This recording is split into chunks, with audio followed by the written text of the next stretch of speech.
Welcome to Million Hour Life Podcast, where we talk about everything longevity and what we need to do so that we can hopefully live to be over 100. If you get lucky, like I plan to get lucky, maybe even a million hours old, which is 115.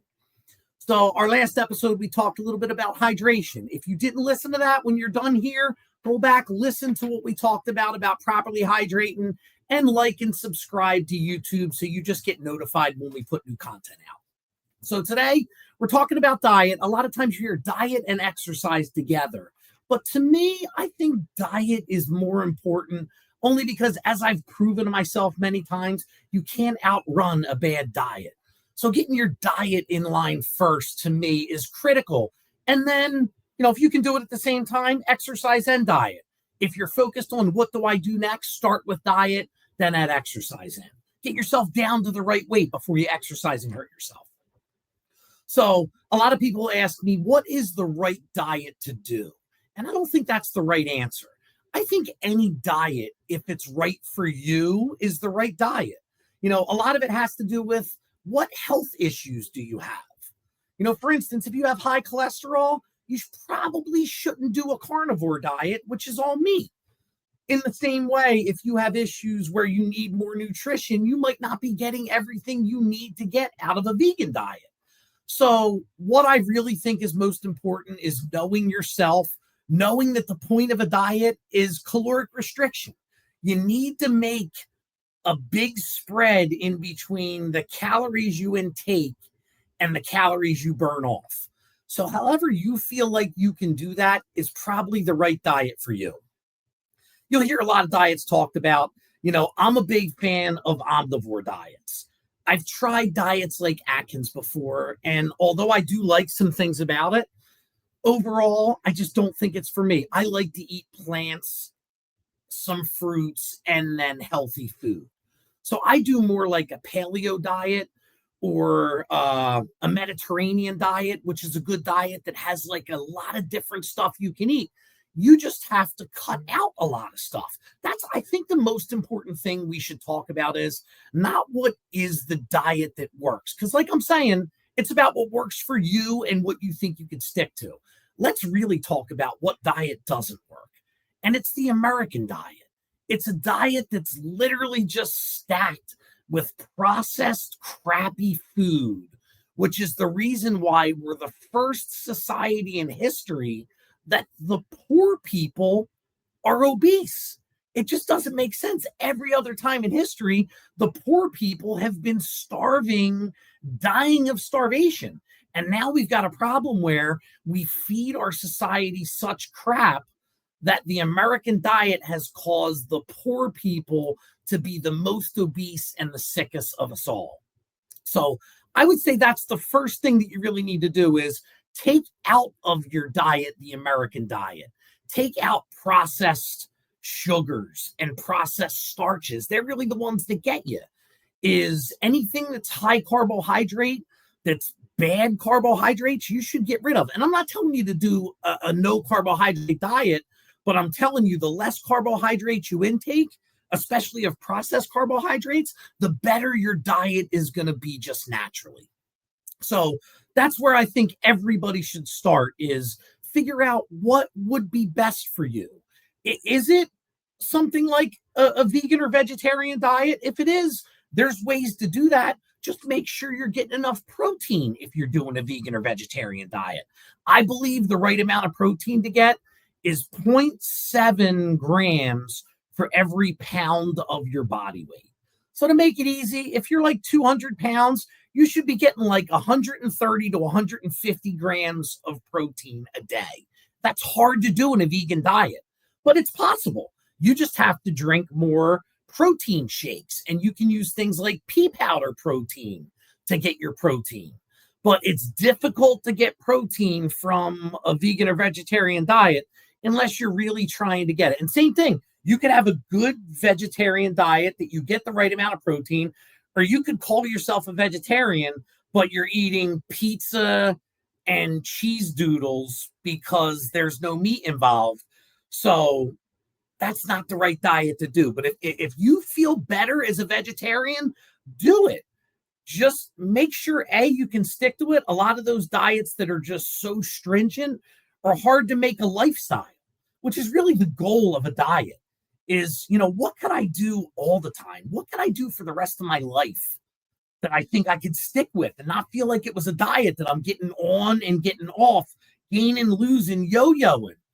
Something like, to me, a Mediterranean diet, which is just a lot of things that Greek people eat. They get out the processed carbs, they get out breads, you get out starches like rice, even potatoes. I only will eat the purple potatoes because they're better for your glycemic index. So there's always ways you can tweak your diet to make it work for you. But the first trick is get the American diet out of there. Get a balance between the calories you're intaking and what you're burning off, and really create that deficit in your caloric intake. And then I think you're likely to stick with that, see results, and want to expand on those results. So other things that I think should at least be talked about is a ketogenic diet. I talked about health, like the right diet might be the diet that's right for your health. Well, I really do believe that if you have things that are wrong with your health, the one diet that I've seen fix major issues in people's health is a ketogenic diet. And a ketogenic diet is not Atkins. You're not just eating a bunch of meat like you did with Atkins. A ketogenic diet, although it is protein-based, it's really healthy fat-based with some carbohydrates, but not a lot of carbohydrates, some vegetables, more, leafy greens and stuff like that, with stuff like avocado oil, avocados, coconut oil, coconut, things like that are healthy, good fats that really do. I know people that have had issues that with just 30 to 60 days of a ketogenic diet have done things like Tim Ferriss fixed. If you know who Tim Ferriss is, look him up on YouTube. Very well-known guy, wrote books like The 4-Hour Work Week, super smart, really self-hacker type person. And he had Lyme's disease, and his Lyme's disease was bad. Like his ankles looked like knees. They were so inflamed and swollen. And with just doing 30 days of a strict ketogenic diet, he pretty much reversed all of the symptoms that he had of Lyme's disease that was almost debilitating for him to live through. So if you do have anything going on in your life, they just can't seem, everything you try, they can't seem to get you on a medicine that works. They can't seem to figure out, they keep telling you, we can't figure out what's wrong. So that seems good, but you just really want to get to the bottom of your health. I would say for you, do a 30 to 60 day ketogenic diet and see if that can fix your Lyme's disease. See if that can fix your Crohn's, things like that they don't seem to have an answer to. A ketogenic diet, I've seen many times that just changing your diet and eliminating things, start with getting almost everything out of your diet and then see what you can add back in and still keep those symptoms away.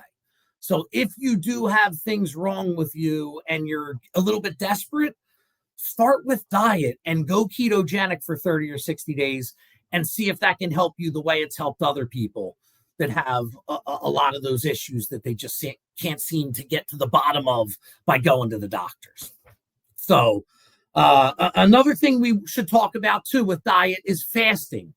I'm big on fasting. Now, I do intermittent fasting Monday through Friday.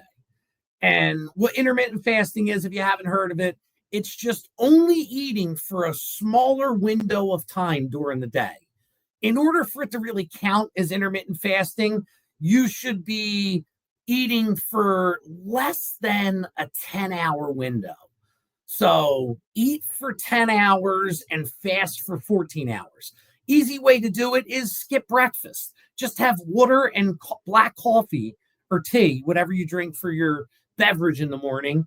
Just have that, no cream or sugar, and water, and skip breakfast, and then have lunch.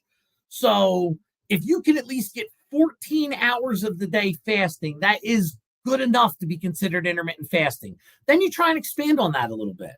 I like to do 18 hours of fasting and 6 hours of eating. What I try to do is have one meal at like 6 or 7 o'clock at night. Then I won't eat anything else the rest of the night. I wake up, I fast in the morning, and then at about 1 o'clock, I'll have a protein shake. And then I'm not hungry anymore. I have my protein shake. I'm not hungry anymore. I wait and I eat my meal again at 6 or 7 o'clock. So Monday through Friday, I try and just have a protein shake or two. Sometimes I'll have a second protein shake after dinner just to try and get to my 130 to 150 grams of protein. Really hard to do without having a couple of protein shakes or protein bars. But then I'll add my intermittent fasting. So I'm kind of doing two diets. I'm really eating a Mediterranean style diet, but I'm also doing it with intermittent fasting. And the intermittent fasting just has health benefits past losing weight, that your body shouldn't be processing food all the time. If your body's processing food all the time, it's not resting, it's not healing. Where if you give your body a lot of the day where it's not processing food and nutrition, what it's going to do is create autophagy. It's going to now get bad things out of your body that would normally just sit there stagnant if all your body's doing is working on processing the food that you're eating. So I recommend doing intermittent fasting if you can stomach it. Some people, it's just not for them. Also, too, if you don't think it's for you, think about what meal you're skipping. Some people can't imagine skipping breakfast, but they might be able to have breakfast, lunch, eat their dinner at maybe 4 o'clock, and then don't eat again for the rest of the day. And then if you can go from 4 o'clock in the afternoon until not eating again, breakfast, 8 o'clock in the morning the next day, you're still accomplishing that same window of time where your body's not processing food. So I'm a big believer in intermittent fasting. I've been doing it now for 4 years. My wife does it. It's one of those things that really does become a lifestyle. And, on the weekends, sometimes I'll go out and have breakfast. And then Monday through Friday, I go back to doing my intermittent fasting. It doesn't knock you out like, you do Atkins or something like a ketogenic diet and you eat food out of your diet. It'll knock you off of it. Intermittent fasting, you don't have to do it all the time. It's probably not great to do it all the time.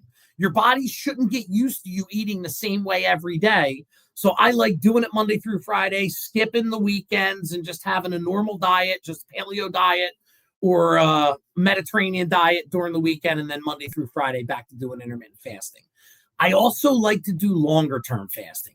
This one's going to sound a little bit weird to people. And I got to be honest with you, when I first did it, it wasn't comfortable. But if you do research on long-term fasting, 72 hours is the fast I do once a month. One time a month, and it's not the same 3 days every month. I usually do make it a Sunday at about 6 o'clock till a Wednesday at about 6 o'clock. But I'll wait until there's a week that I don't have much going on, and all right, this is my week that I'm doing a fast. And I will go from that Sunday to that Wednesday where the only things that I'll have is black tea or coffee. Again, no cream, no sugar, and then water. And I try and do 200 to 250 ounces of water while I'm doing the fasting. That's way more water than I normally drink. I normally drink 100 to 150 ounces of water a day. But when I'm doing a water fast, I try and super hydrate just to clear out my system as much as possible. Plus, the more you're drinking, the less you think about you're being hungry because your stomach's a little full because it's got something in it. It's just tea, in my case, tea or water. But the way you feel after doing a 72-hour fast is pretty awesome. I will say this, the last 6 hours are always rough.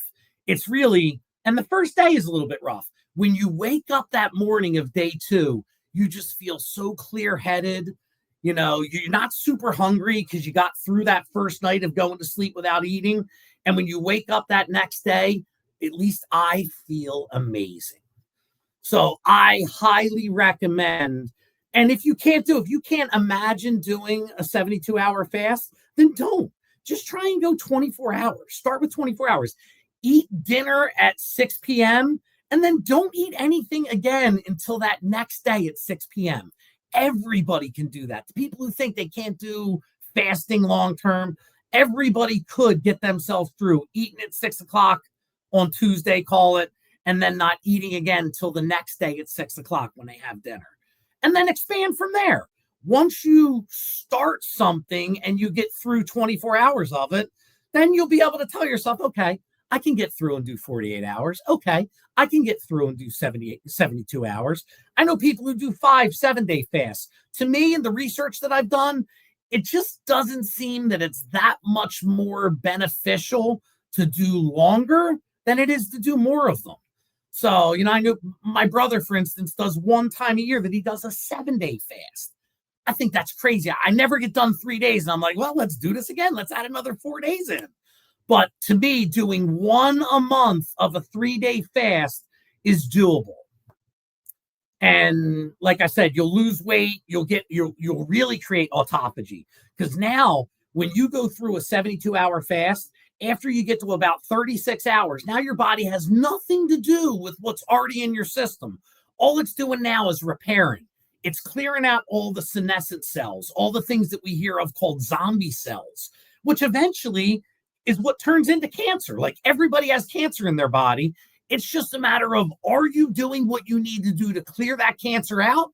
Or are you letting it sit there and possibly cells replicating and growing? No, I try and fast and use that longer term fast to really clear out all the possible precancerous zombie cells that are in my body by creating autophagy.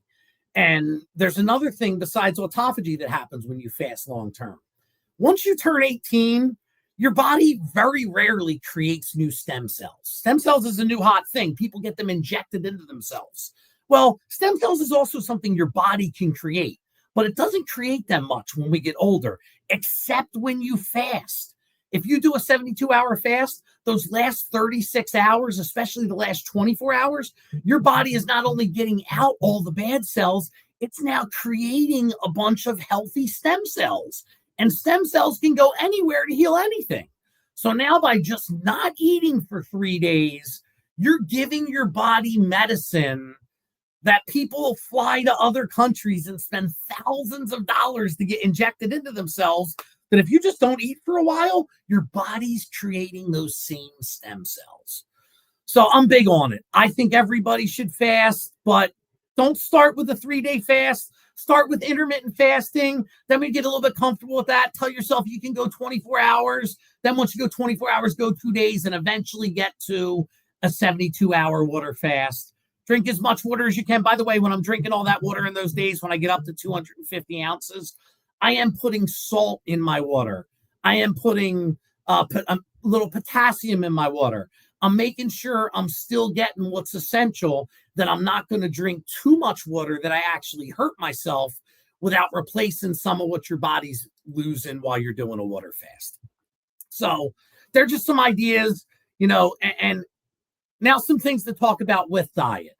It's that diet is not easy. So give yourself an easy start and try and expand on it. And give yourself some cheats, some little hacks. Things like drink a lot of water, because the more water you drink, the less hungry you are. You'll feel more full. Bring healthy snacks with you. If you're like me, if you're hungry and you're not fasting, you're going to eat something.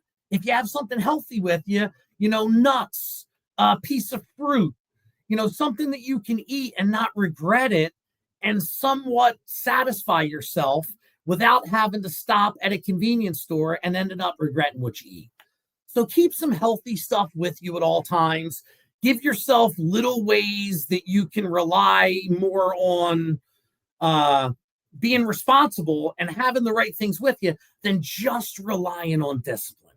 Discipline's good, but discipline is not a long-term answer. Discipline is what can help you get from where you're at to a better place. But it's not. Very, very few people can just have a lifetime of discipline with diet.